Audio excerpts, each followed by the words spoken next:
Hi, this is Ed. I'm in San Diego, and today is Global Repatriation Day. It's October 4th, 10/4, Four.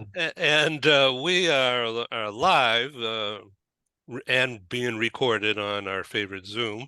And all of this is about the experiences of repatriation, the mental, the active, and the retributions. So let's say hello to everybody. Really, a quick intro is all that's needed. And please use the chat, not for sales pitches, of course, but to intro and to share phone, email, website, and it's all being recorded. Please be advised. Okay, Dino, welcome. Thank you. Thank you very much. Sorry I was a bit late, but It's all right. We know you're Italian. It's okay. So, yeah. just joking. So, Dino, would you please quick introduce yourself and what part of southern Italy are you in? Yes, I'm actually in just south of Naples. It's a little town called Cava dei Tirreni, very close to Salerno. And for those who don't know where Salerno is, that's the Amalfi Coast. So that makes it a little bit more simple. And we provide predominantly we're DSP for Italy, so the whole of Italy, not just the beautiful south, but um, we tend to be a bit biased because we love the south of Italy more than the north, but we don't tell the northerns that. I love Sorrento. We stayed in that hotel right down at the dock, El Faro, which I think is a 2.5 star, but it's perfect for my needs.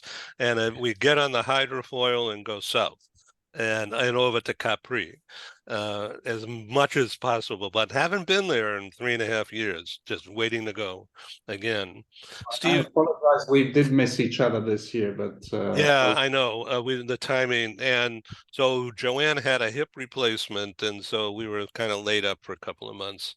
But now she's out walking 11,000 steps a day with me. So Stephen McGarry in New York, welcome again. Thank you very much, Ed. Well, I'm happy to be back. Happy to have you. Okay, Stephen, please do a quick 30-second self-intro. I'm Steve McGarry. I'm in New York. I've been in the mobility industry for more years than I would like to admit. Kind of in between gigs at this point in time, looking for my next adventure. Spent 20 some odd years with my previous employer, building and running a global mobility platform and program Yeah, worldwide. And worldwide. have you been a repatriation customer, or do you just manage it? Oh no, I haven't had an international assignment where I've actually had to repatriate myself. I've had to manage it for over my career, thousands of people. Okay, thank you very much. And also with us is Patrick Landers, now in Dallas, just back in from an assignment in India. Welcome, Patrick. Yeah, thank you. So Patrick Landers, I'm with Ernst& Young. I'm a partner in our mobility practice. I have, as I've known Ed for a lot of years, and I was talking to him recently about, I've consulted people for over the course of my career, 28 years in mobility, but this was my first opportunity to live through an example and actually consume our own services. So it was a great experience, but glad to be here today. And Lachelle Tinder, again, welcome back to Global TV. Hi, nice to be with you. I am based out of New Jersey, currently in Wisconsin, actually. And I am also in between, not sure what the next stages will be for me. But I have been an expat, 3 kids, born in 3 different countries, and also worked on the supplier side and the corporate side, managing mobility programs. So kind of that various experiences, and implemented a software solution on a short-term assignment as well. So Lachelle, if you don't mind, this is unrehearsed, everybody, unscripted, although organized. Many of you have sent me specific things that I'm okay to ask you about, and I thank you. It makes my job easier. So Lachelle, this is unrehearsed. Did your kids complain about being away from the U.S.? And are they now complaining about not being on assignment? No, and it's interesting because the older two, so we left the US, my oldest was 3.5, he's now 35. And so his formative years of growing up were in Belgium, Venezuela, and Ecuador, and back to Venezuela. So 9 years in South America. When he came back to the US, I ran into some girls and they asked me, why isn't your son in ESL with us? And I said, because I'm American. I had to ask him, why would somebody think you should be in ESL? And he goes, I don't understand American culture, so it's just easier if I tell them I'm Venezuelan. So, it's that whole kind of how do you start adapting? They're extremely culturally agile and global citizens, but they haven't always gotten the American thing. But they've definitely adapted because they've been here now 20 years. So, and then the littlest one grew up here, but she's also very much I would say a global citizen. So that's been the advantage of it. But no, and they all want their own international assignments of some sort. They're all looking to have that at some point in their future. Great. We'll be right back to you. And this is going to be an idea exchange. Everyone will have some time to do a mini, just like Lachelle just did. Dr. Paula Caligari, this is your #1 appearance on our show, and I hope you like it. So, Doctor, what is your specialty? Sure. Thank you for being here. And actually, I thank Lachelle and Sue for recommending it. So I go pretty much wherever they tell me to. So yeah, it's been a long journey with me with my starting my PhD in the 90s. I always studied what made people effective living and working internationally. My background, I'm a PhD is in psychology. But I'm now over at a business school at Northeastern in the international business department. So my research for 30-ish years has been around expatriates and what makes people effective in novel contexts. In that, I've written books on cultural agility. I research cultural agility. I get under the hood of, who should be gaining what, when, how, what's the best way, how do we deploy people who have cultural agility. With that, I've spent a lot of that reality in academia, but I've also consulted almost my entire career. And I'm thrilled. I know Diane DiCaprio is on here as well, but we co-founded along with Andy Palmer a company that's dedicated to democratizing the acquisition of soft skills. We're a public benefit corporation. And our kind of lead tool is something that we're really excited about because it helps people become effective in different cultures, and we do it all for free. So yeah, I'm kind of in it all in, both on the academic and consulting. Megan Norton, nice to meet you. Can't hear you. You're on mute. Sorry. There you are. Now we can hear you. Okay, now. Hey. Hi. Hi Hi, there. everybody. Nice to meet you, and thank you to Doreen for inviting me. It's great to be connected. Yes. Okay, Megan, so tell us about yourself. You specialize in expatriation stuff. Oh, maybe not specialize, but I work a lot in the third culture kid space.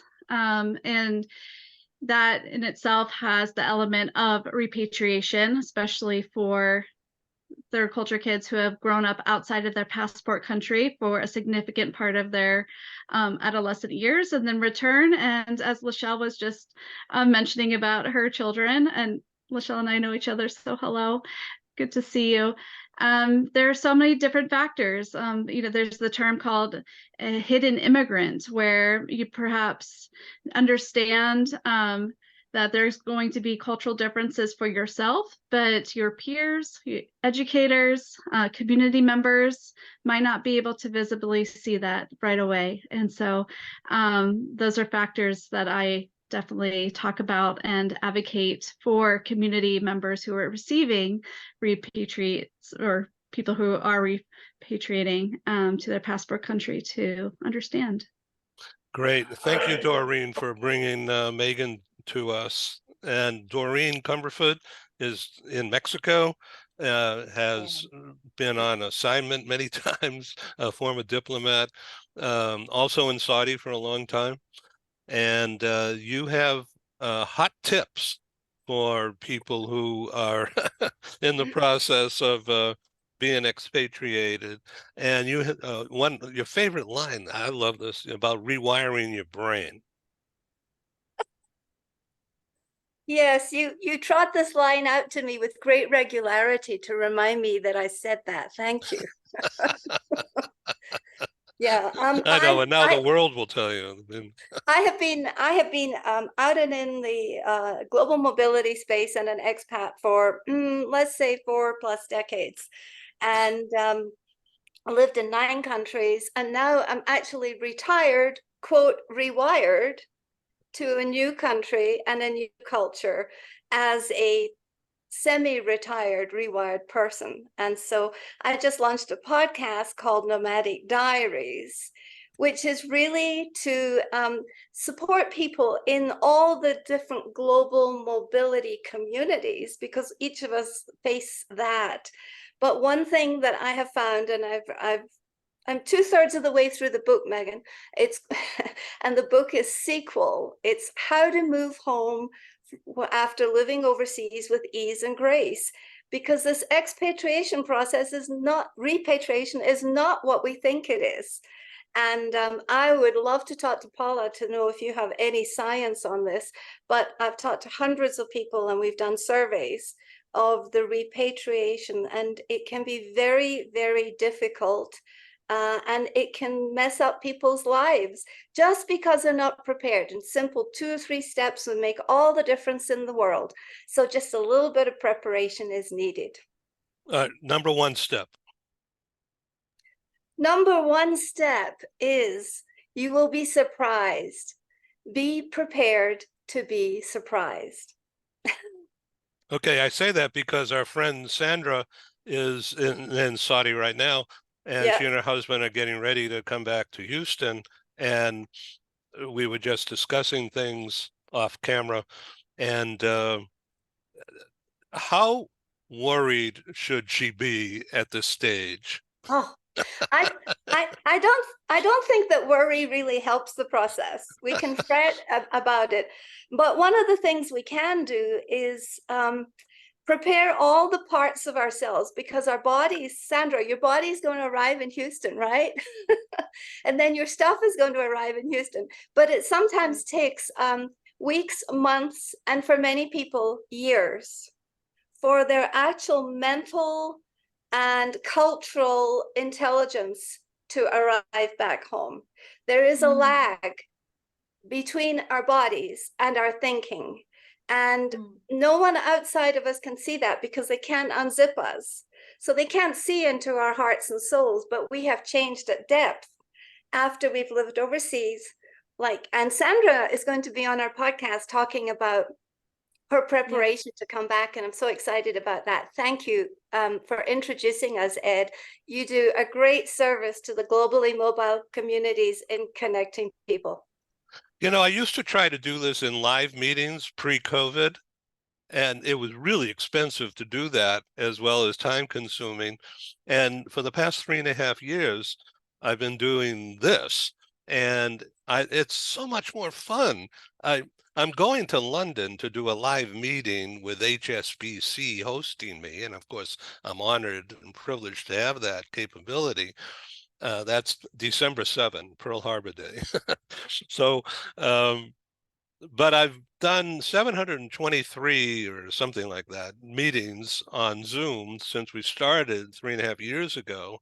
And I keep learning, although it's getting easier. I keep learning about what people go through in relocation. And so this is really interesting. And one of my mentors is a customer and a member of our global press club, is Angie Weinberger in Zurich. Thank you, Angie, for doing that.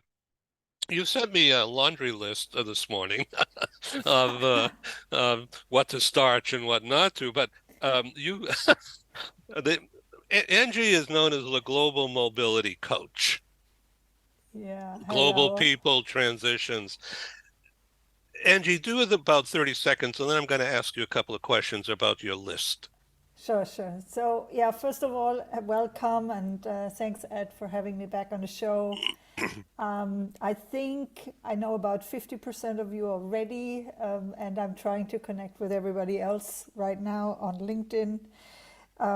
It's always great to make those connections and also to see people again that we have been on conferences with, or at least read about, like Dr. Caligiuri. I mean, I talk about you in my lectures, and your like amazing work on expat performance is always a part of one of my lectures. So I'm feeling very honored that we're on the same call. So I have some experience working with expatriates in all directions, and as my company is called Global People Transitions, this is basically our bread and butter. We consult expats going out on expatriation assignments, coming back, looking for jobs, and I think one of the things that apart from reverse culture shock, that I think is completely underestimated, is something, Lachelle, you have already alluded to in terms of the acquired family on assignment. So, one of the things I'm just writing in a blog post on this topic that will be published in the US is when you come back to Germany, for example, and you have been in the US for 20 years, make sure that all of your family members actually have the immigration requirements for the German language. Because, this is not something we think about in the first instance, but maybe something that will be really helpful for the reintegration, the cultural reintegration. So it's one of those things that I think are a bit underestimated. Who would ever even think of that? That is really good. So one of the things on your checklist is keeping in touch with your friends in the host country. Mm-hmm. Yeah, Sandra, you will probably go through this. After 6 months to a year, I mean, the contacts fade, and it can easily feel as if you had never been away. And then you might think, was this all a dream? And it's really important that you keep in touch with at least the really close friends that you made while you were abroad, while you were on assignment, so that that this actually happened and it was an enriching part of your life. So Patrick Landers is a tax expert, and he's been in India. And one of the checklist things Angie wrote to me, Patrick, is about taxes. Plan your taxes. Do you want to take this for a minute? Happy to talk about it. So I will say taxes is definitely a bread and butter for what I do, what I've done over my career. But I will say, when you think about taxes, from there's both home and host country taxes that you have to consider when you go on an expat assignment.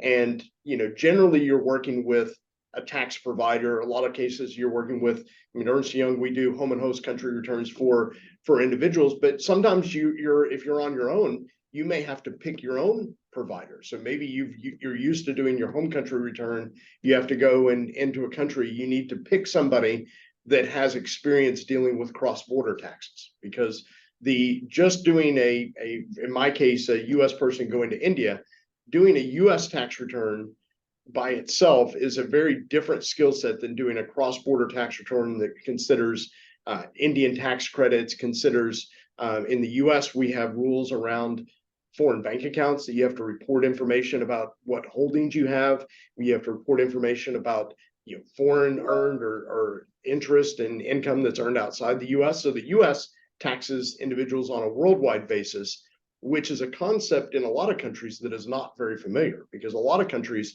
when you leave that country to go work overseas, you break residency, you no longer have to pay taxes in your home country.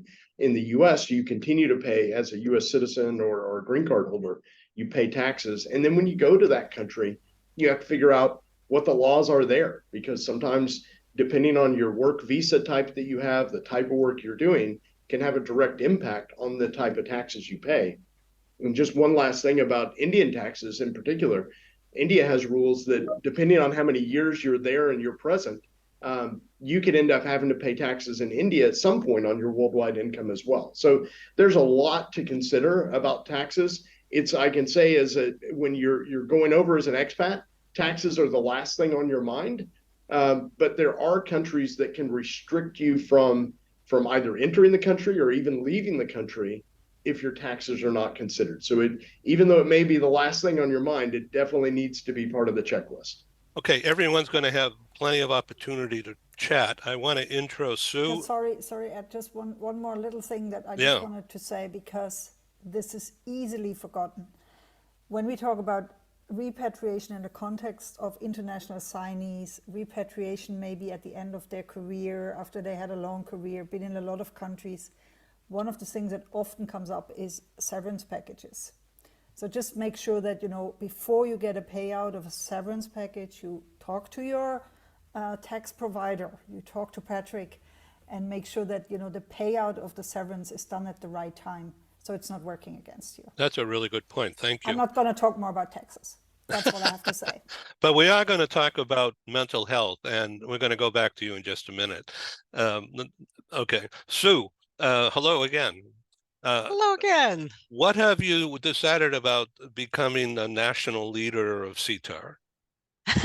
Oh, thank you for that. I appreciate the intro there. So just for those of you who don't know, the work that I do, of course, is in this realm of developing global leaders, and particularly developing a global mindset so that leaders, individuals, corporations can work seamlessly across differences and time zones and tax zones and all of the paperwork that goes with it, but particularly in the mindset region. And actually, some of the inclusive leadership work that I've done has been with EY. So nice to see Patrick here, and as well as other Fortune 500 companies. I'd say last week it was Adidas and Siemens, and next week it is, I think, PwC. I have so many different companies that I have worked with, and Netflix and Disney, they're all on my radar. So I am very interested in this. How do we bring this community of people who facilitate that, people who help that happen, help that be successful, help other people navigate going across cultures, going to another place? And one of the communities that we have is the Society of Intercultural Education, Training, and Research, which is what Edwin just mentioned. So CTAR USA, which is, I am on the board of directors for that. And in fact, I have a schedule conflict this morning because we have a wonderful webinar that we have every month, and it's coming up just after this. And it's about bridging that inclusiveness picture across cultures and differences of all kinds. So I'm hoping to become the president in the future of this organization because I really strongly believe in our vision of creating that community and serving it, and also developing our people and connecting our people. And I have a particular passion for connectedness. That's part of the business that I do, and having people understand what their purpose is. Why am I doing this kind of work? And especially those of us, everybody who here, and all of the people, many of the people in CTAR USA have had a deep and profound intercultural experience or expatriate experience, or they have been in many different countries. I had an example of a client last week who had grown up in China, but had lived in Boston and had also lived in Munich. And multicultural people, they still really crave and are hungry for connecting with either like-minded people, or being able to ask the kinds of questions that they have in order to become more effective and in order to to lead fuller lives and feel like they are not disconnected from themselves, some of the identity issues that some of us have already raised. And I'll be interested to hear from some who have done that deep work with the repatriation as well. So before we jump around, tell me more about Japan coming out swinging and growing really quickly after COVID. Is Japan coming out swinging? It depends on who you talk to, but yes, there are some aspects. What I find fascinating is that it seems like everybody I know is either in Japan now, or traveling to Japan, or going to Japan. It's on their radar of a wonderful destination. And most of us, of course, and our clients, the people we work with, the people that we know, they want to go to Japan and not be an ugly tourist. They want to really understand the culture because it's fascinating. It is a fascinating culture. I think Japan has an idea of how to kind of creatively make itself known in the world And part of it is, I think, accidentally, anime has become so popular in the last few decades, and people are just fascinated. They want to go to the source of that art form, and other aspects, the things that Japan is doing in becoming more visible in sports, or becoming more visible in the arts, and even the food culture. Everything has kind of gone out to the world. So the world is coming to Japan, and the technology, if you look at the businesses, they are reforming themselves and trying to be more global, while at the same time trying to keep and maintain something of their Japaneseness that makes them unique and special in the world. I could really go on and on about it, but absolutely come talk to me afterwards. It's a passion of mine. And I Right. have, as I see by my name, Shinomiya, I don't look Japanese, but my husband is Japanese, so I have one foot in both cultures at all time, and we watch Japanese TV all the time. I kind of am going back and forth at least 2 or 3 times a year to make sure that I don't lose touch with that culture. I've lived in Japan for about 10 years of my life. Well, coming up in November for me, we're going to be doing Global Japan TV talk show with a company called All Japan Relocation. And Emiko will be our guest. Sue and I invite you and others to join us on that specific show in November. Okay, let's go to Dubai. Sandrine Bardot, compensationinsider.com. Welcome. Thank you. Thank you.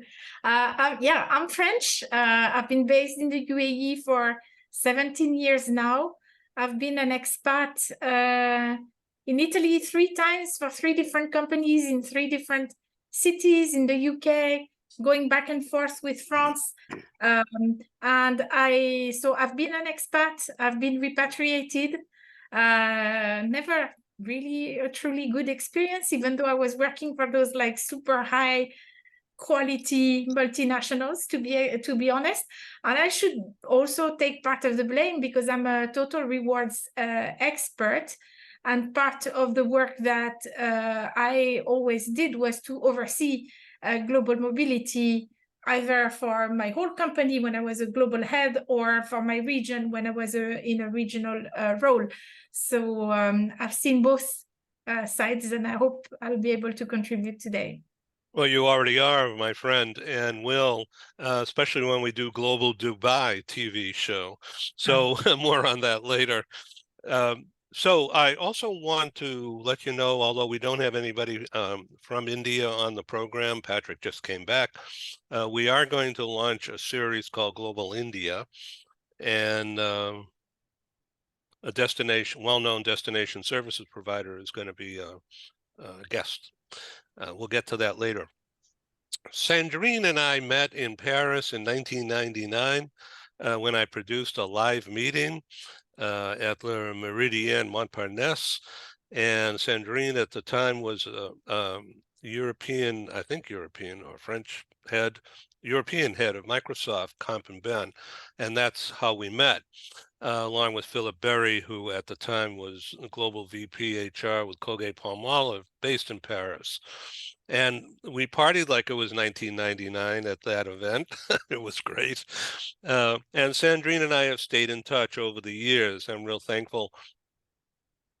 So Sandrine, all of this talk about taxes and preparation and Comp and Ben, for expats, is it gravy train day when they go on assignment? What's happening today?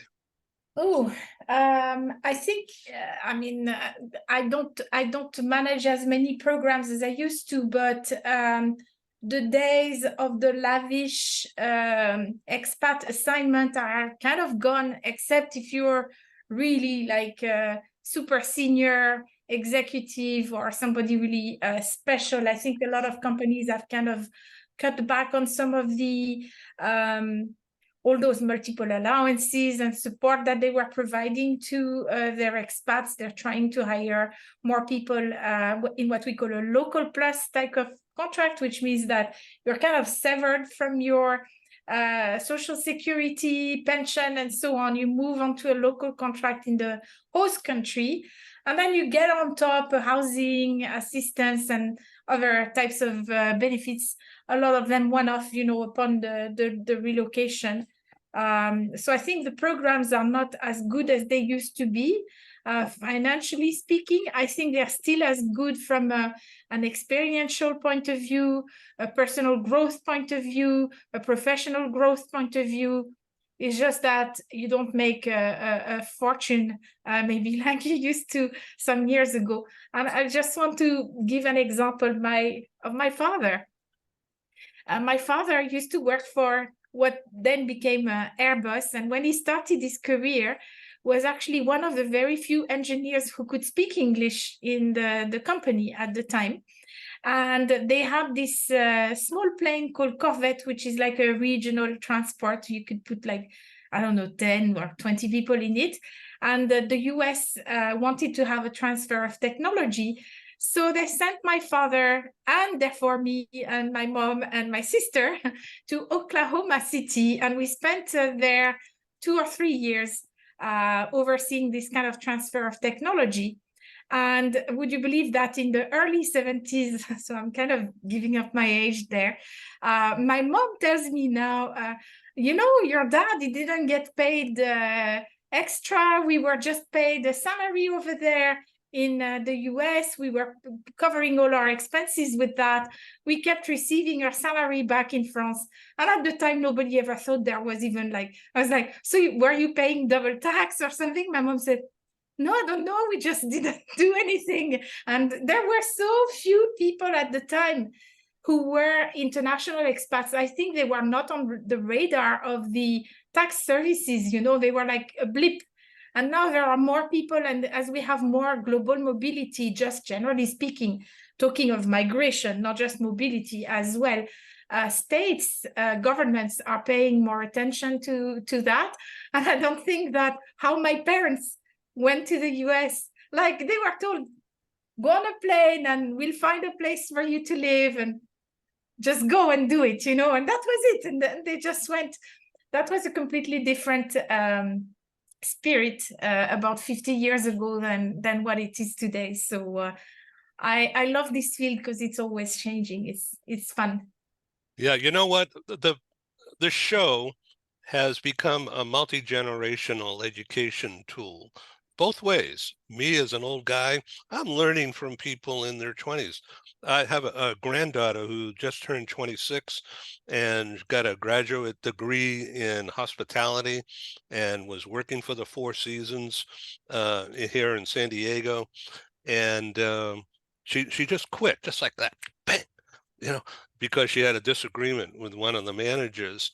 And so she got a job the next day, practically, the next day at the fanciest, richest place in town called Rancho Valencia in Rancho Santa Fe, which is like ultimate 10-star. And she's going to be assistant manager of the front desk now as a start. And she's 26 years old.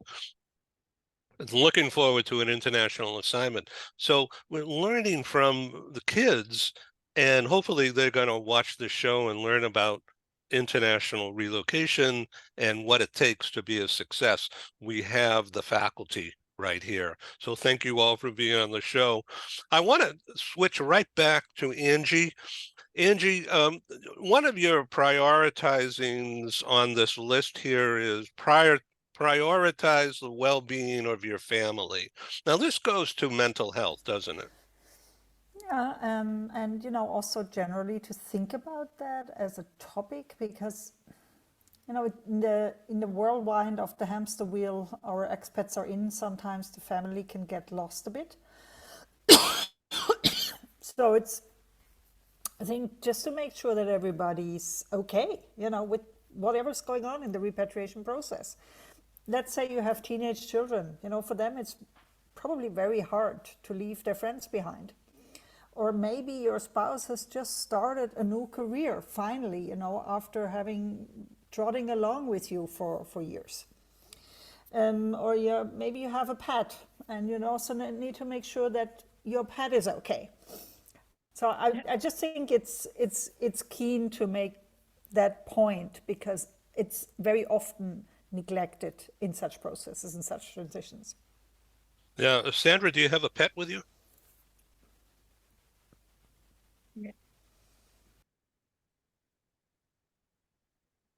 Yes, Dog. am I muted? Can you hear me? Yes. Yes, I do. I have 4 huskies. Are they going to That's relocate? In Saudi? yes, absolutely. Yes. Dog Absolutely. plan. Nobody stays behind. We had to leave our horse behind there. Very sad, Yeah. very hard. Yep, yep. But they're being well taken care of. I can promise you that here in the farm. Yeah. So you call the compound the farm? There's No, a farm on the so compound.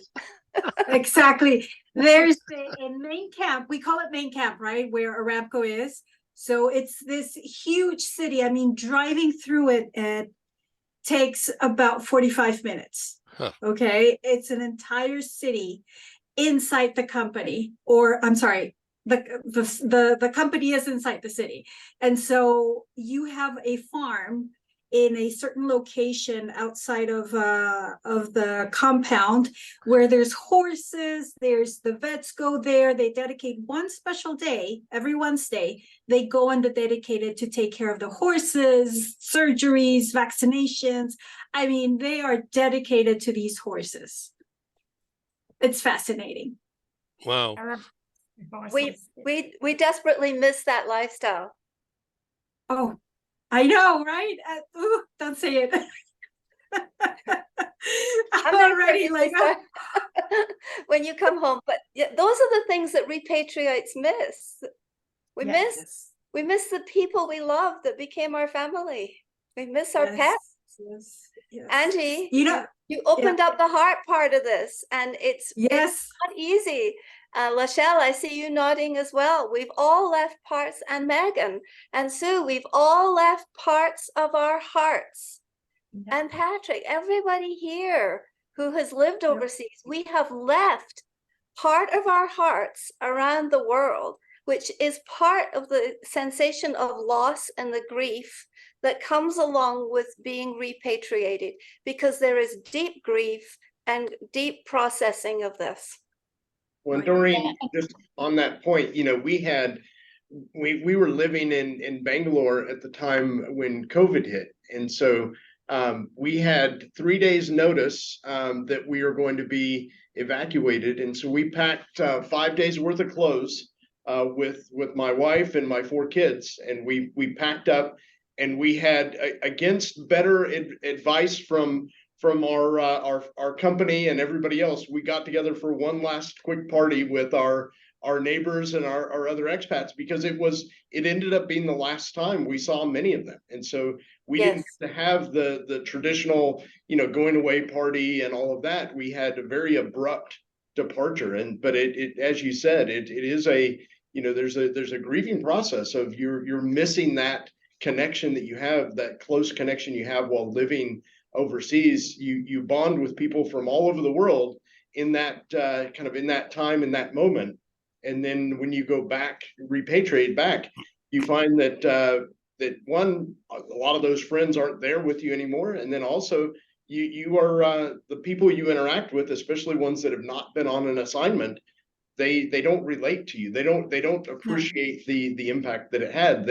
Almost everybody says, "Oh, aren't you glad to be back home? Aren't you so glad to be back in the US?" And there's great things here. There's different things, maybe certain foods and things maybe you missed, but you absolutely miss the connections you had on that assignment. Okay, I want to go back to Sandra for a second, and then everybody can jump in, of course. This is free for all, really. So, Sandra, how do you juggle Middle East culture with your own values? That's a good question. So, it was difficult. It was truly difficult. It was encountering, for example, the abaya, right? The covering up, the, what to wear, what not to wear, what to do, what not to do, not look, not wear this lipstick. And it was difficult. I'm going to say that for me personally, the kind of person that I am, being Latino and American, I'm very passionate of what I believe in, right? So at that that bumping head of saying, I'm going to do what I want to do. And I'm going to do things my way because I'm an American. It doesn't work. And it was very difficult. I had to reevaluate my values. I had to reevaluate my beliefs. I studied intercultural awareness, ICQ and global disc. And it was just an eye opener to realize how really our values are more about beliefs when you're encountering another culture than about values, because values are kind of, you twitch them around, you change them according to the adaptation that you have to do.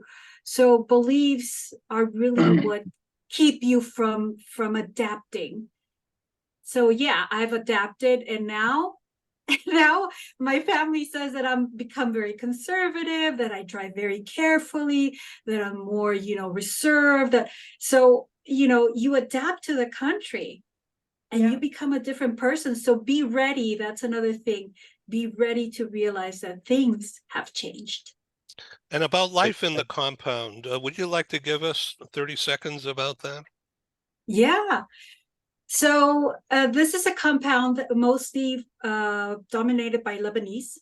And one of the most difficult things for me to educate myself on was on the driving.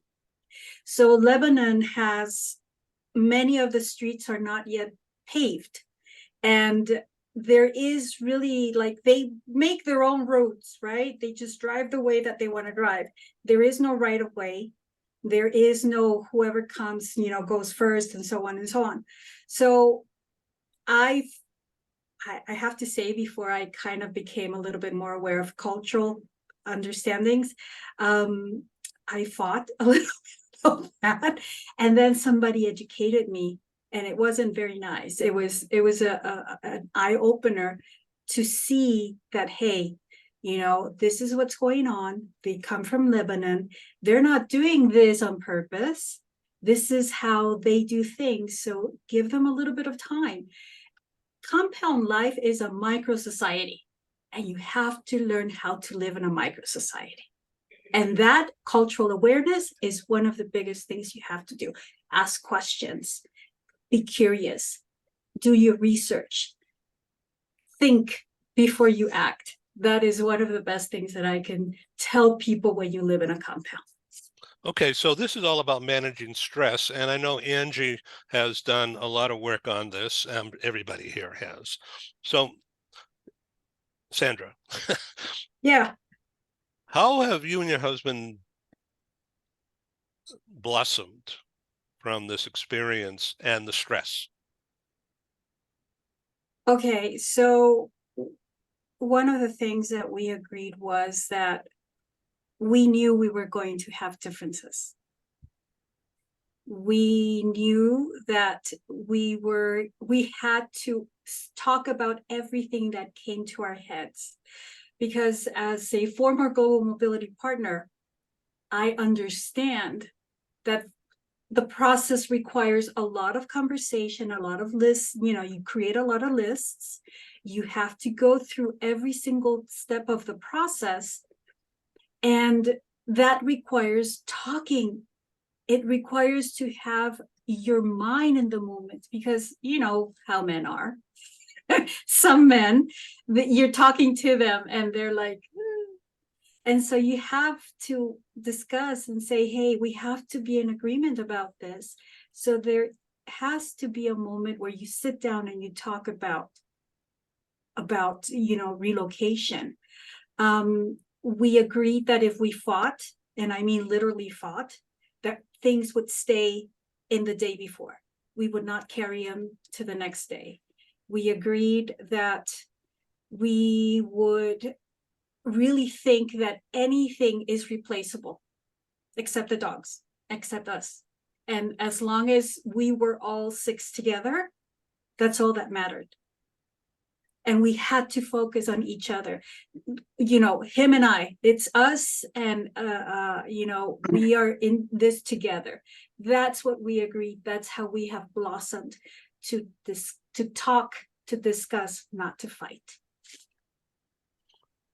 I would imagine that you're in a good space these days, and Yes. that being in the moment, I would Mhm. imagine it's really difficult emotionally. Yes, it is. It is, because you have a lot of things to keep in mind. There's so much you're trying to remember, and every step, and what has changed, and what no longer works. And you start talking and you hear other people's opinions. And so that is another part of the agreement where, hey, we first need to do our research. Same as you were going to a new country. You know, we're treating this as going to a new country. We do our research, we talk with people, and we have to trust the process. But you said something very key, important. You have to be in the moment. If you're not in the moment, you're going to have problems. Thank you for sharing vulnerable Yeah. stuff here. The world is watching. And I'm going to say thank you for the world, Sandra, for doing this.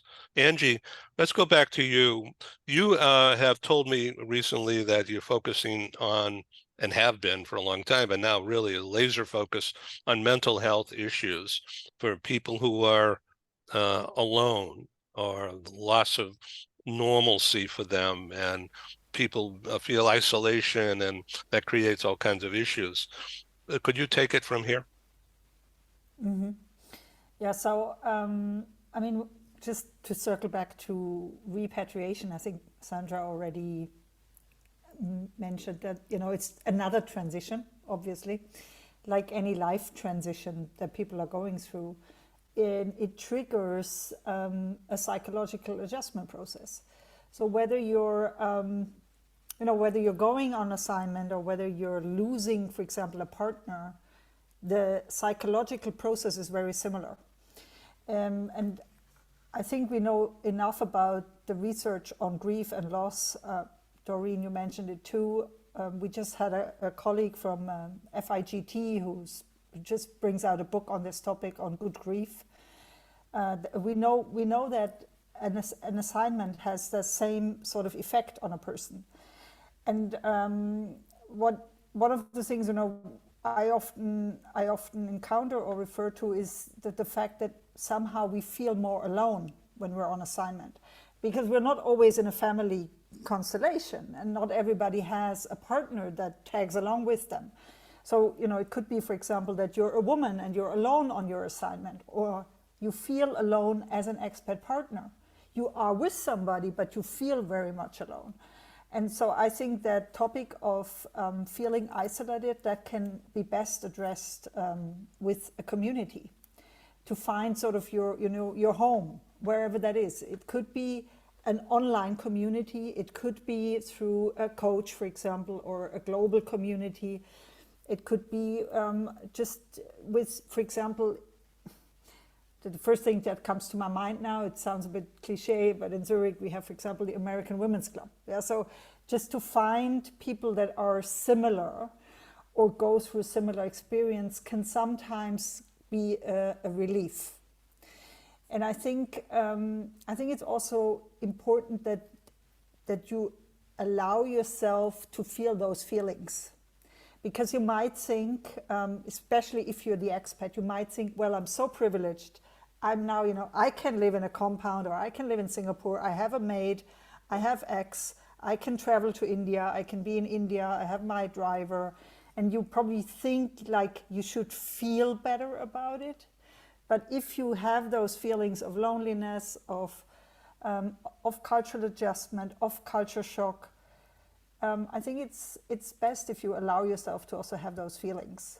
And then, you can always talk to a global coach or an expat coach. I mean, we have our community now of people who are also well trained in these cross-cultural issues, but also in psychology and psychological issues. So yeah, I would say the isolation on assignment is often underestimated. Yeah. So, Angie, when I am stressed or whatever, I indulge in food. Now I'm Me here too. in San Diego, and so I'm not on assignment anywhere. In fact, I refuse to get up out of this chair to go anywhere now. But I get the brie out of the refrigerator and take the pita crackers down and Uh-huh. open a beer. Um, so if you're in a foreign country, you really can, well, you can find replacements, but and maybe even it's better, but it's different. So, Angie, what about foodies on Oh yeah. I assignment? mean, all jokes aside, I would say, as long as it's food and as long as it's healthy food, this might not be a bigger issue. Okay. For example, whenever I went abroad, no matter when, I always put on weight. I don't know why. Can't keep control of my weight. And I like to eat. Yeah. So I think that's a minor issue. But there are more serious issues. And, we know that we have this expat syndrome, that people, like, they live in communities and they start to drink, or they drink excessively because they feel lonely, or they start taking more pills or medication. So I would say a normal culture shock should not last more than 6 months. So if after a year you still feel miserable on assignment or as an expat partner, it's high time you seek a professional. And also, even if we're also talking a lot about self-initiated expats now, and migrants and refugees and other types of mobility, most companies, they offer support. For example, and it's hardly known, there's International SOS, one of the providers for emergencies, but they also provide mental health support. So, if you feel lonely, if you feel depressed as an expat, the easiest thing to do is just to call somebody who is a professional in the field and understands these kind of topics before you start drinking vodka every night. Well, I do, but um, Well, you're at the end of your career, maybe for you it's okay. Dr. Paula, would you like to take over here? Oh, sure. I don't know how geeky you want me to be, Ed. So I appreciate certainly everyone's lens on this. It's really so critical, and it illustrates so much of what we know from the research. I just want to share, we are human. We're human. We're social animals. We are instinctively wired from, primitive days, right, to seek tribe, to seek belonging. And anytime we're outside of that tribe, we get spikes in cortisol that sustain. So what research has shown, really fascinating, is that if you look at people who are on international assignments compared to those who are in domestic, so matched groups, and you track them over a 2-year period just on blood samples, you see spikes in stress hormones. So what do bodies under stress do? They cling to familiar. So cling to familiar can be functional, like friends, making, compound living, expat communities. It could be, immersing yourself in the host environment, whatever. It's functional. Or it can be dysfunctional, drugs, alcohol, whatever. So, we really have to kind of bring it back to what's the fundamental psychology of this. And there's a lot. I don't want to kind of make it seem light. I do want to overlay on this, though. You brought up, Sandra, you brought up family, and you so beautifully shared your family's story about, focusing on each other. We've done lots of research in this area. Families, you can predict this. Families that have communication, cohesion, all these great things before going anywhere, before even the thought of going anywhere, if they've got it as a family prior, they can nurture it during and flourish as a family. If a couple or a family is on shaky ground before, it blows it wide open. So that's why divorce rate is higher and the like. So we could chat about that more. Regarding being single, there too, there's an epidemic of social isolation around the world, certainly in the more developed countries, and is certainly true in expat communities. What we do know, though, is that you can look at traits of individuals, competencies of individuals prior to them going anywhere. Their tolerance to ambiguity, resilience, humility, perspective taking, their ability to connect and build relationships, their curiosity. You can look at those 6 traits and predict the experience they will have in.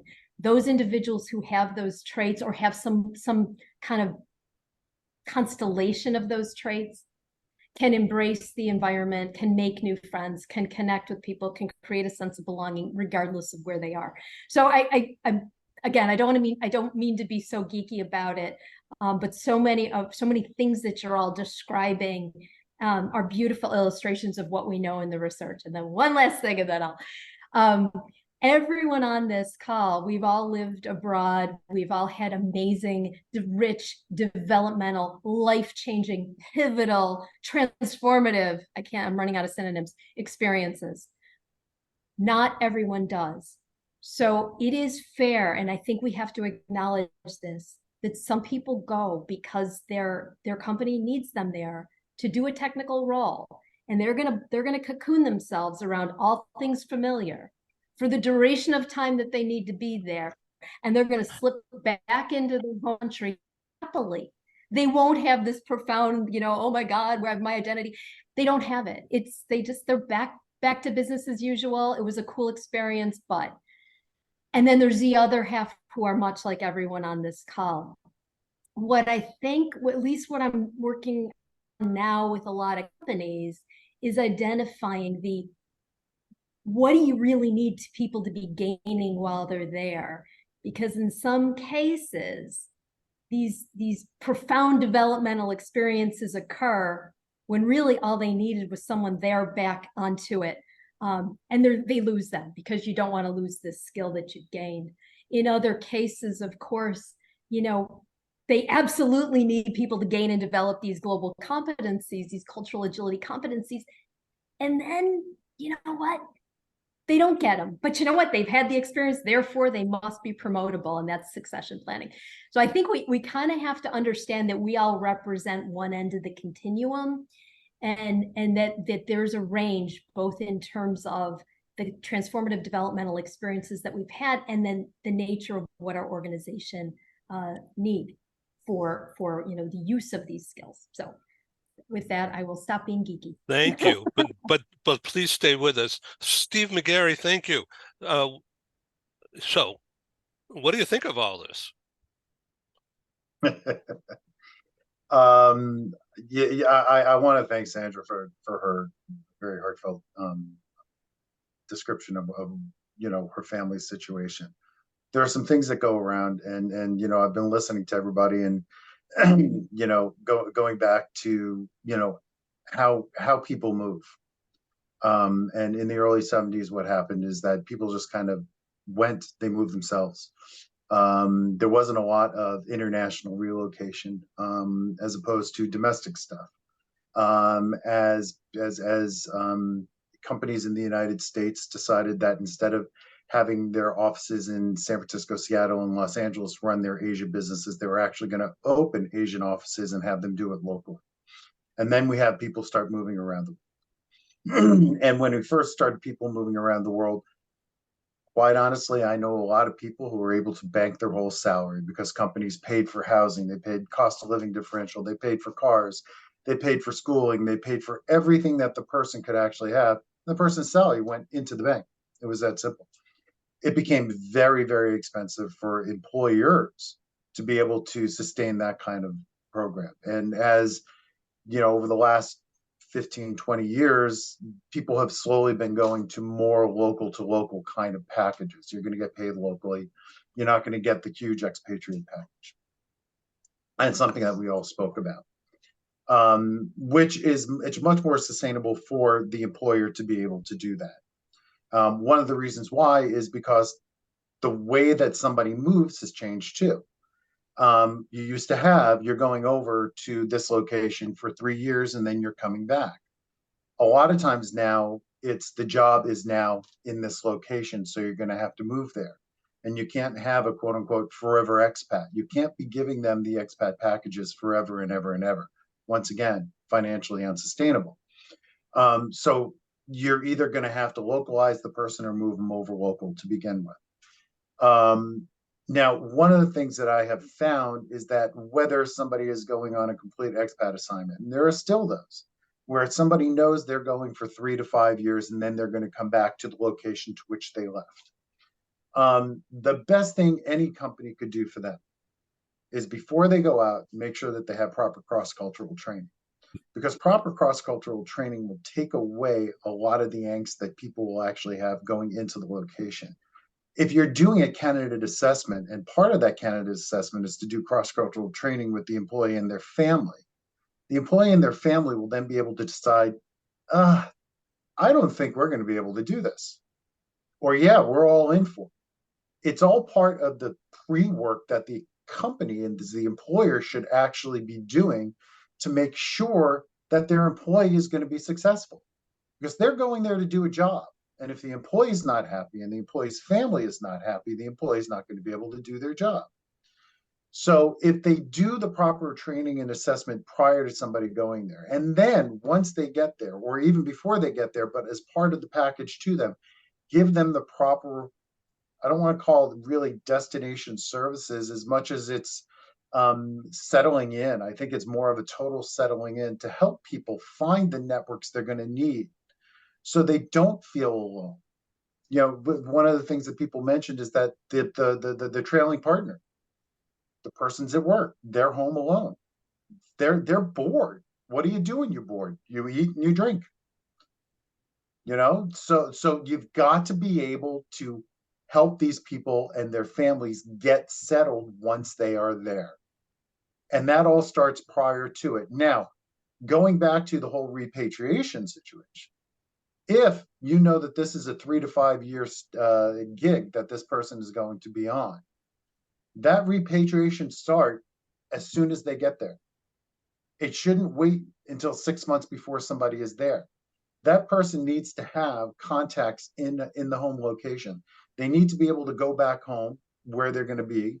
They're going to need to be able to have some kind of mentor in the home office that can help them keep up to date with what's happening and what's going on. They need to have people being able to connect them to the jobs that are still there, because they are going to have a job when they get back. When they go back to the location, they've been in this location, Lebanon, Riyadh, Hong Kong, Mumbai, for 3 to 5 years. And now they're going back to San Diego, Houston, New York, Kansas City. Still a culture change. And you are used to, you are now used to what you've been doing for the last 3 to 5 years. You should be getting that cross-cultural training going back to the home location, because you're going to need it. You're going to have to learn how to live like somebody from Houston again, or somebody from New York. It is that you can't just tell somebody go. It's not moving somebody from New York to Boston, although somebody moving from New York to Boston might need cultural training in themselves. But you need to be able to make sure that the employee and their family are doing everything that they can to get settled as quickly as possible. And what does that mean? Honestly, it means making sure that you are giving them the programs that they need, which is going to cost your company a couple of $1,000s upfront on both ends. And for the employee and their family's mental state, and for your financial well-being as a company, because you don't want to spend hundreds of thousands of dollars for somebody to go someplace and they can't do their job because the family's not happy. You know, a little money up front is going to save you a whole lot of money in the long run. So I think a lot of what we're talking about is preparing the person themselves, especially if it's a corporate situation, preparing the person to go. Let them know what they're getting into. Let the family know what they're getting themselves into. Making sure that they have the tools and the knowledge to be able to survive and to be able to exceed.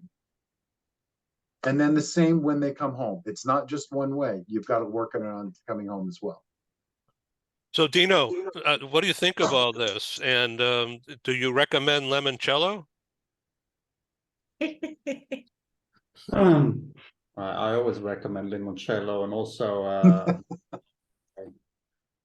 a good local wine. You know, I'm actually in love. I'm in love with Sandra today. It's I don't know how to say this, but not in a certain way, but let me explain. I love the way she's mentioning how you know, how she went through and how and given those tools and feedback on how to get around these the obstacles that hit an expat or hit you when you're actually moving. So I would love to bring her in my pocket and you know, pop her out and show her to our clients when things happen. But everything we're saying is the truth. You know, we see it every day with when we meet with our clients out on the field looking for a house, with all the services that we provide. And we feel that we kind of have two different types of situations. Let's say the word now is the boomers, right? That's where of type of expats who have been around, they know, or they think they know the situation. Then we have the youngers who tend to just move by themselves or with very young family. And there really is there is a big difference, but when they move, it becomes the same issues over and over again. Either if they're young movers or the let's say the elderly or those who've moved many times. But it is a very, very, very stressing process. And lately, we've seen with many companies, even you know the bigger corporate companies, their programs or their policies are becoming very, very slim, and we're seeing a lot less cultural training. We're seeing a lot less settling in, obviously for the costs or how people are moving around. But it's a shame that we are still, you know, we're seeing more and more of the most important services being neglected. So Sandra, if we can be a clone and I can just pick you out of the pocket and say, look, this is how it's done, maybe that would be the cure, I think. And a bottle of limoncello, not a glass, a bottle sometimes is even better. So I Even better. will send each of you the program link here, so you could replay it or cut it up or do whatever you want with it. And so I want to bring in Megan and Doreen to talk about being third culture kids or adult third culture Yes. kids. Yes. Unfortunately, I see that Doreen had to go, but yes, I wanted to respond to what's, you know, the themes of the conversation as it relates to the dependence of the principal worker and the accompanying partner. My personal story, I lived in 6 countries by the time I was 18. My dad was with the US Foreign Service, and so we moved every 3 years. And I repatriated to my passport country, the US, when I was 18, and talk about reorientating myself to a culture and a place that I was supposed to be from. And so when we talk about, you know, the relocation services that companies do, not only companies, but I think in different sectors, the Foreign Service, the military, nonprofits, international education and educators who have dependents who are moving, it's important to be all inclusive. I in that pre-departure training and also the reentry training, I liked what now I don't know. I believe it was Paula. You were talking about the cohesion and communication of a family. There's research being done about ACE scores, the adverse childhood experiences, and also PIECES, positive childhood experiences, and how it relates to mobility and family cohesion and what's needed for a healthy developmental process, and partly that's getting more awareness around what is a third culture kid. This is a terminology that's been coined. It was coined in the 1950s by a sociologist who did research on missionary families in India. And what she discovered is the third culture space is this intersectional or like interstitial space between the passport country and host country. So third culture kids don't necessarily have had to have lived in the same countries to be able to relate to each other. It's that very fact of, yes, I am code switching between different cultures. I'm code switching sometimes between my family home culture and the school culture. I'm code switching languages. These are the characteristics of third culture kids. And the broader umbrella term is cross-cultural kid, which encompasses, companies a lot of different mobility, for example, immigrant experiences, or even domestic TCKs. A lot of US military kids are considered domestic TCKs because they don't leave the United States, but they are being posted from one state to another state. And so I think the greater awareness of what are the benefits and challenges of having this experience, and how does it impact then you into adulthood? What are the cultural competencies that are created and shaped by these experiences growing up in different cultures? Does that, then lead to greater ability to work on the international stage? Some TCKs are perpetually rootless and restless, who don't have a home to return to. So very much a growing complexity of the conversation of what and how can we support globally mobile families in and across sectors. And that's the work that I do in the socio-emotional piece. There's a lot of the logistics piece, security and safety pieces done by companies, but socio-emotional, I think, is a factor we really need to pay attention to, especially with growing concerns of mental health. Thank you. Patrick, would you like to sum up a little?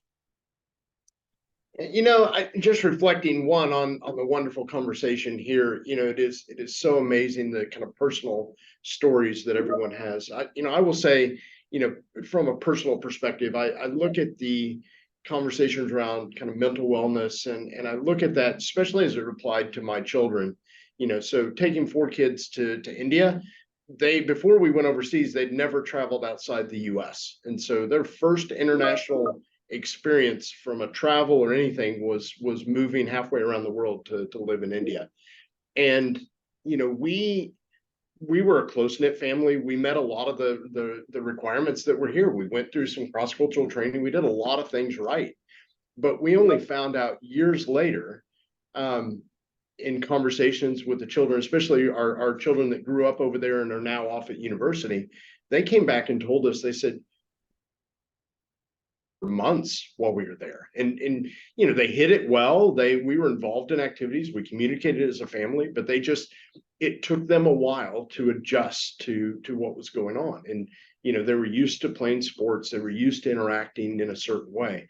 And so I come back to, for us, we talk about this idea of a life-changing experience, and life-changing can be positive, or sometimes it can be a negative. And so I think for me, the personal aspect of this was really coming back to, when you go through an assignment, when you go through an experience like this, just having that personal connection with a community of other people that have gone through something similar, and being able to connect with people. Even I, as a tax provider, immigration provider, like, I talk to a lot of the expats, but I will say I leave room in the conversation to get into the personal experience, to just find out how they're doing and find out what's going on with them. Because, often just making room for that conversation can give somebody the freedom to know that they don't have to have everything figured out. And so that really, for me, that was one of the key lessons learned, and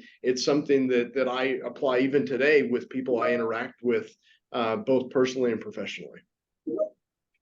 Lachelle, would you like to add to that?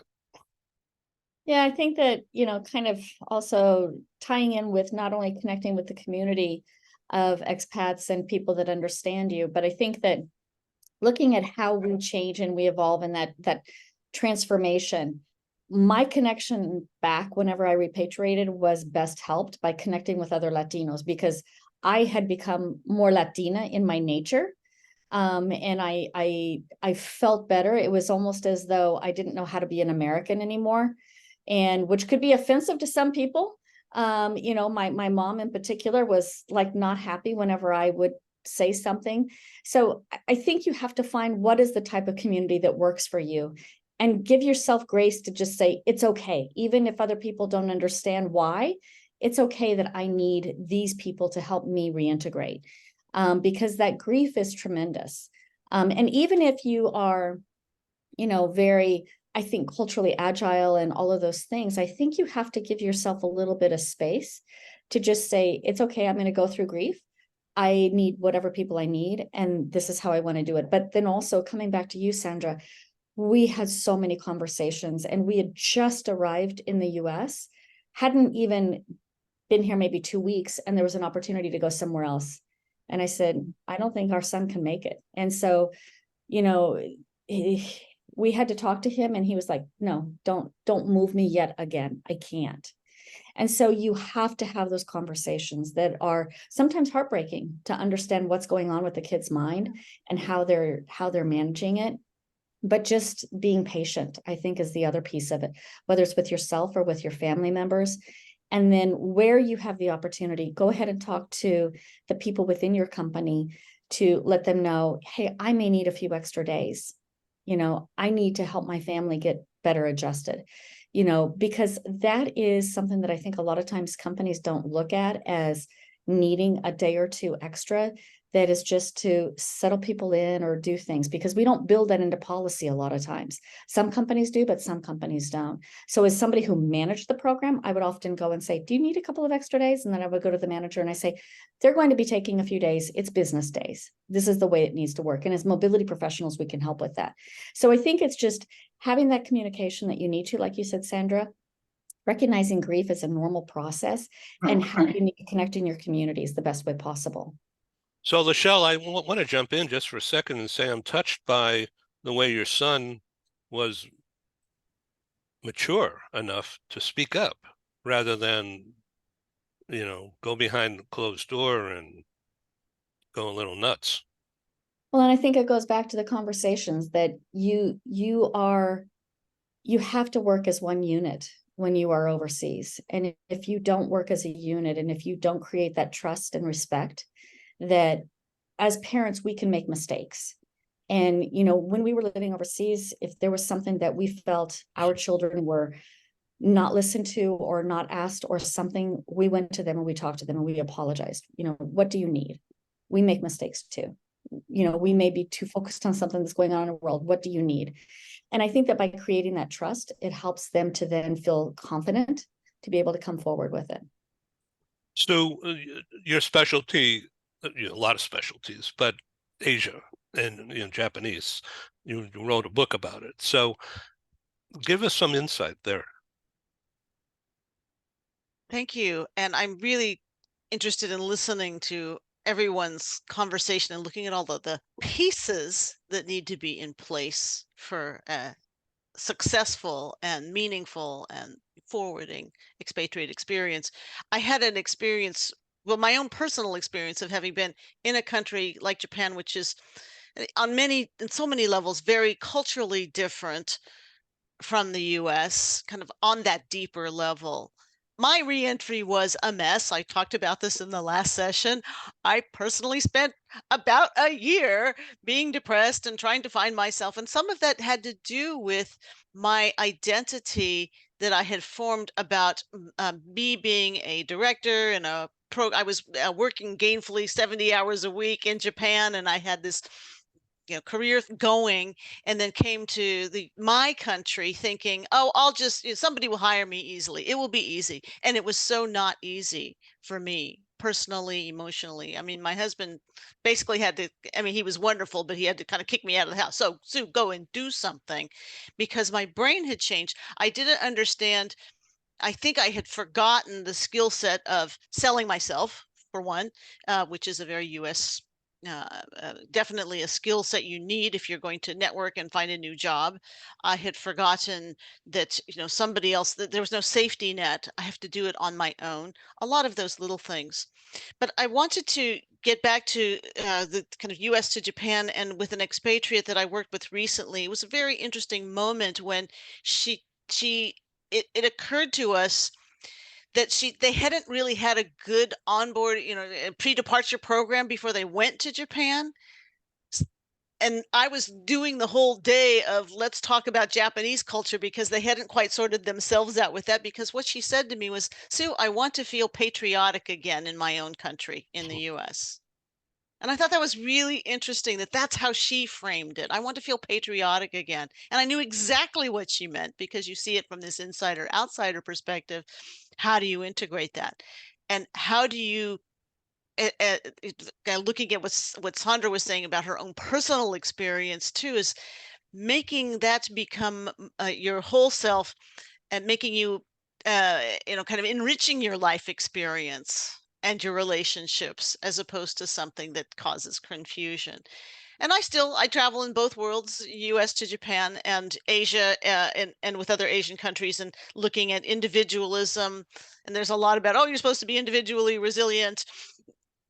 That's kind of Western centric, when so many cultures are, they have a community, they have a family, a strong family support system,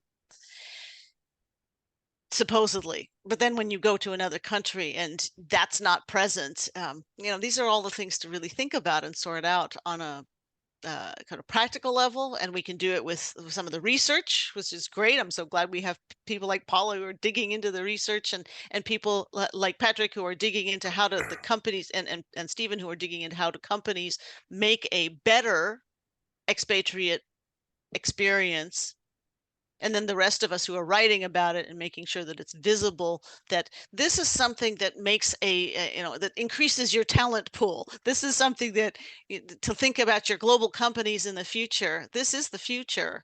And I wrote a comment in there about, how does this pandemic, for example, when everybody went to remote work, and okay, now we don't have to have expatriate assignments because we can do this all online. I don't think so. And what has been the impact of that? And are we more interdependent, or have we become more siloed? Lots of big questions. Even what are you doing?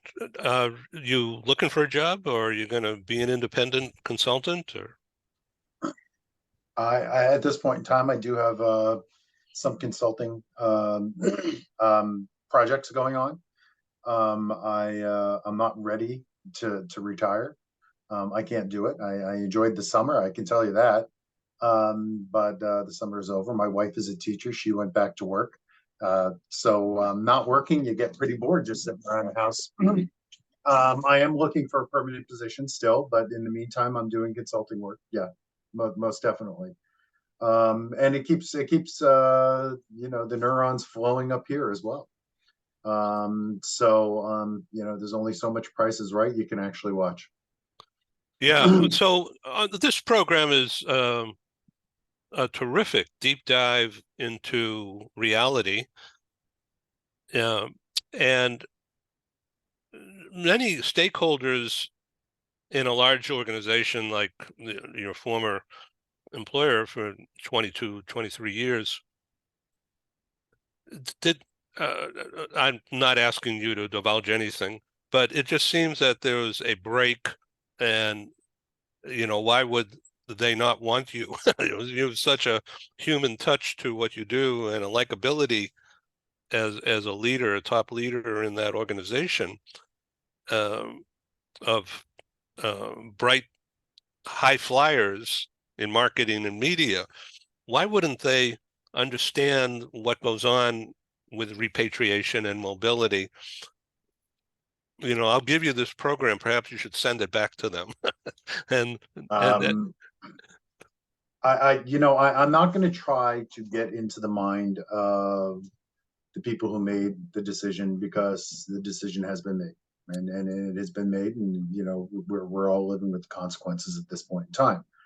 I do what I will say is I don't think as when they were looking at saving costs and headcount, they had a very good understanding of probably everything that I actually did. And that's all I'm going to say. I'm not going to sling mud at my former employer. I wouldn't do either of us any good at this point in time. What it has done is it's forced me to find something for the next 10 years or so, until I'm ready to actually watch The Price is Right.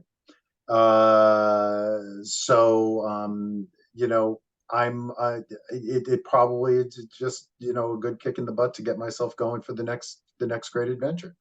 Are there possibilities in the future? Yeah, there are some very good ones going on. And as I said, I have been doing some consulting and advisory work for companies as well. And I really enjoy that. I do. But I need to work. I'm somebody who really, really needs to work. One of the reasons I got into this business is because I realized very early when I started working in relocation, what we did was help people, and that's what the business is, helping people. I mean, I'm also sitting on the Worldwide ERC Foundation Board of Trustees at this point in time. What do we do there? We help people. We're helping house people. We're helping feed people. We're helping people go to school. So it is helping people, and that's what I need to do, and that's why I'm still in this business. I thank you very much for joining us again on this program, and I certainly welcome you to come back. Sandrine, in anytime, Dubai, Ed, you know that. Well, thank you, sir.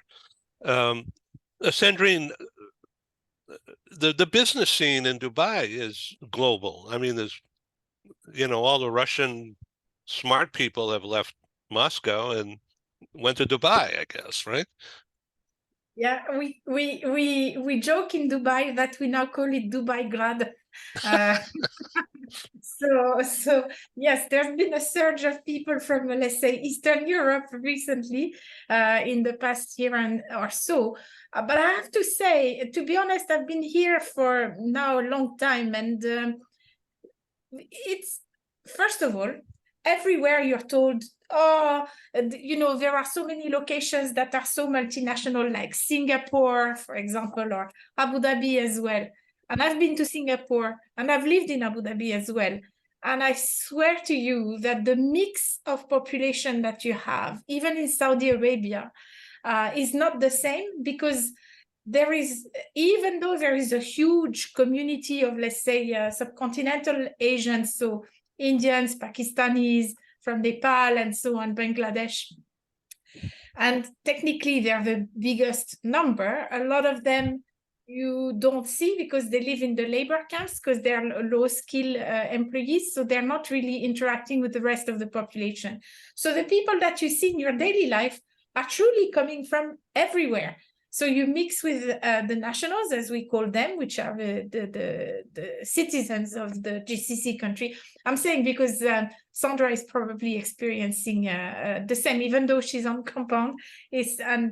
But you meet with people from everywhere, and the nationalities come and go. There are like waves of immigration in the UAE. It's kind of interesting. Like when I first arrived, there were very few Russians, very few Africans, very few Chinese. Now we have lots of Africans, lots of Chinese, different populations who are driving the taxi. It used to be only Indian people. Now you don't find an Indian, because the Indians tell you, I'll make as much money in my home country and I don't have to be separated from my family. So now I don't see the point of me coming to the UAE to be a taxi driver, I can do that back home and make the same amount of money. So they've been replaced by other populations. And I really believe that this is the most multicultural city. I've been to New York as well. Really the most multicultural city in the world, because in the US, everybody tries to become American, or at least that's my perception of it. In the UAE, we're not trying to become Emirati, or in Saudi, we're not trying to become Saudis, right? So we keep our nationalities, and yet we find ways of living together, and a little bit in silos at the same time. If you don't make an effort, it's easy to only meet with people from your same national origins or regional origins. But I love this feeling of being completely immersed in different cultures. I've learned so much on countries. I mean, I met the first person from Serbia when I was doing Airbnb, renting out one of my bedrooms some years ago. And this lady from Serbia, who was an architect, stayed with us for 1 month. And I had never heard really I mean, I had heard of Serbia, but I'd never met anybody from there. So it was really a nice opportunity. It's from that standpoint really open. I think, however, there are some things that are quite unique in the Gulf countries, because most of the people who come don't get any support to relocate. They're hired from abroad, and it's like, just come here, here's your new package. And if you're an executive, they will help you to look for a house, and they will help you to look for schools for your kids. But for most people, it's like either you're put on company accommodation if you're low skill, or you're put for 1 month in a hotel and just go find yourself a place to be, go open yourself the water and the electricity and the phone line and whatever, the internet. And we're all like thrown in the water, and we just have to deal with it. And I remember talking to UAE nationals who obviously have never had that experience. And they were very surprised about the difficulty, because they were like, oh, you just got to do our Etisalat to open your, home internet. And I was like, what if you don't know what is do and Etisalat when you come to the country? There are 2 providers, you need to know who they are. It's a stupid little things like that. So it's an interesting location there. But just, sorry, I'm babbling now, but I would like to just make one comment. I've worked for high rich organizations in the UAE. I was the head of performance and reward for Mubadala. We were sending UAE nationals to other countries for them to learn working in another culture and so on. And oh my God, that was costing so much money, because those UAE nationals, they've never paid tax in their life. We send them to the UK, and we have to pay for them the rent in the UK. And we were doing this kind of cover the tax. So you have to pay more in order to cover the tax, and all these kind of calculations. And they had no clue. They were not keeping any receipts. They were not tracking anything. It was so expensive. We were still paying them their home country salary, and they were getting paid in the, for example, the UK at the time, but they were sent to all sorts of countries. And nobody had realized in the company, and I was telling them, this is costing us, like, even compared to a normal international assignment policy, this is like double the cost almost, or triple the cost. And I was like, and nobody had realized how much it would cost, because nobody had thought, how do you handle moving people out from a region which is so sheltered? I'm sorry to come back to the tax question, but it's an important aspect, from tax, and which has housing and all sorts of different things already. And how do you move them to another country and expect them to be on a local plus contract? It's just not going to work. So that was really interesting. Was interesting experience. I enjoyed, but it was challenging. Thank you, Sandrine. Sandra, thank you so much for sharing. and look forward to having you back on TV here when you're ready. So I thank you all for participating again. I'm really honored. I'm going to do a little bit of editing on this, so it may not be till the end of my day before we get this out to you. But feel free to send it around. And I thank you for being on Global TV. I hope you come back again. Thank you, Ed. Thank Thank you. you, It was Ed. a pleasure being here. It was Thank you, pleasure being here. everybody. Thank you, Thank Ed. you Thanks, so all. much. Thank you, It's a pleasure to everybody. see Thank you. Stay in touch. Bye. Bye. Thank you. I'll call you tomorrow, Sandra, okay?